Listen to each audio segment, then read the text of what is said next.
Salah seorang di kalangan sahabat Rasulullah sallallahu alaihi wasallam masuk syurga gara-gara terlihat seorang perempuan yang sedang mandi. Adik-beradik Muslim Channel.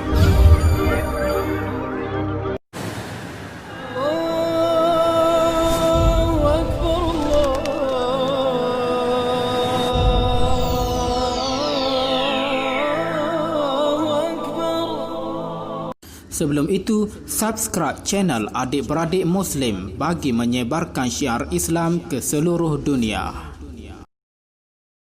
Salah seorang di kalangan sahabat Rasulullah sallallahu alaihi wasallam masuk syurga gara-gara terlihat seorang perempuan yang sedang mandi. Beliau adalah Sa'labah bin Abdurrahman, iaitu pembantu Rasulullah sallallahu alaihi wasallam. Bagaimana peristiwa ini boleh terjadi dan kenapa Allah Subhanahu wa taala memasukkan beliau ke dalam syurga? Sa'labah merupakan pemuda yang begitu hebat di zaman Rasulullah sallallahu alaihi wasallam. Setelah memeluk Islam pada usia 17 tahun, beliau selalu mengikuti Rasulullah sallallahu alaihi wasallam mengajar. Jika Rasulullah berhajatkan sesuatu, Rasulullah sallallahu alaihi wasallam akan khabarkan kepada Sa'labah dan Sa'labah akan menunaikannya. Suatu hari, Rasulullah sallallahu alaihi wasallam menyuruh Sa'labah mencari sesuatu. Ketika dalam pencarian barang yang Rasulullah hajati itu, Sa'labah telah melalui beberapa deretan buah rumah. Entah bagaimana, sebuah rumah yang dilaluinya itu, pintu belakang rumah tiba-tiba terbuka. Angin yang bertiup membuatkan pintu bilik air rumah tersebut juga turut terbuka lebar. Ketika itu Sa'labah dengan tidak sengaja terpandang ke arah bilik air tersebut. Lalu terlihatlah kepada seorang perempuan yang sedang mandi. Sahabat yang beriman, Sa'labah merintih sehingga beliau lupa akan barang yang dipesan oleh Rasulullah sallallahu alaihi wasallam.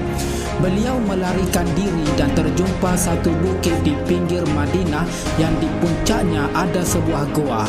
Sa'labah masuk ke dalam gua tersebut. Ketika di dalam gua tersebut, Sa'labah menangis dan terus menangis. Beliau kesal yang amat sangat akan dosanya itu. Padahal apa yang berlaku itu bukan disengajakan. Pada masa yang sama, Rasulullah sallallahu alaihi wasallam menanti kepulangan Sa'labah. Sehingga beberapa hari berlalu, Sa'labah tidak pulang-pulang. Lalu Rasulullah sallallahu alaihi wasallam mengarahkan Sayyidina Umar radhiyallahu anhu untuk mencari Sa'labah. Akhirnya Sayyidina Umar Al-Khattab berjumpa Sa'labah di tempat persembunyiannya di puncak bukit tersebut. Umar berkata, "Sa'labah, Rasulullah ingin berjumpa dengan kamu."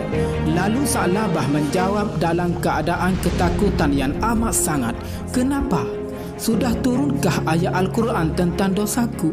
Adakah Jibril sudah memberitahu Rasulullah tentang perbuatanku?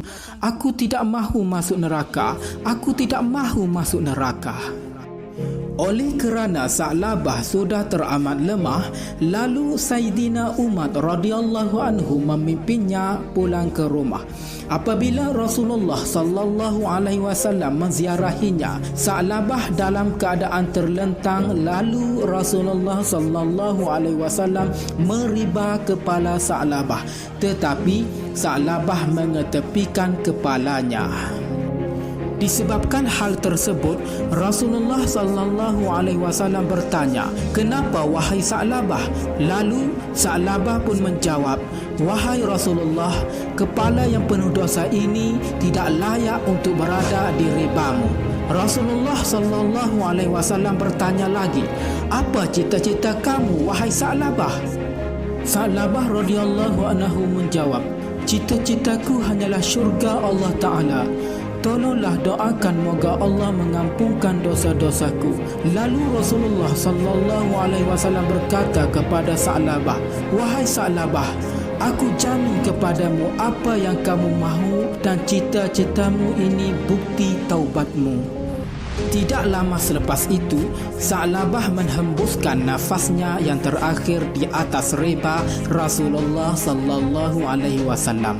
Ketika jasad Sa'labah radhiyallahu anhu siap dikafan dan tiba masa untuk dikubumikan, Rasulullah sallallahu alaihi wasallam pun datang tetapi agak lewat. Para sahabat membuka jalan kepada Rasulullah sallallahu alaihi wasallam untuk rapat ke kubur Sa'labah. Sungguh pun begitu, Rasulullah sallallahu alaihi wasallam berjalan meratapi kubur Sa'labah dalam keadaan perlahan dan tersekat-sekat. Para sahabat bertanya, "Wahai Rasulullah, kami telah membuka jalan. Mengapa Rasulullah berjalan dengan tidak selesa?"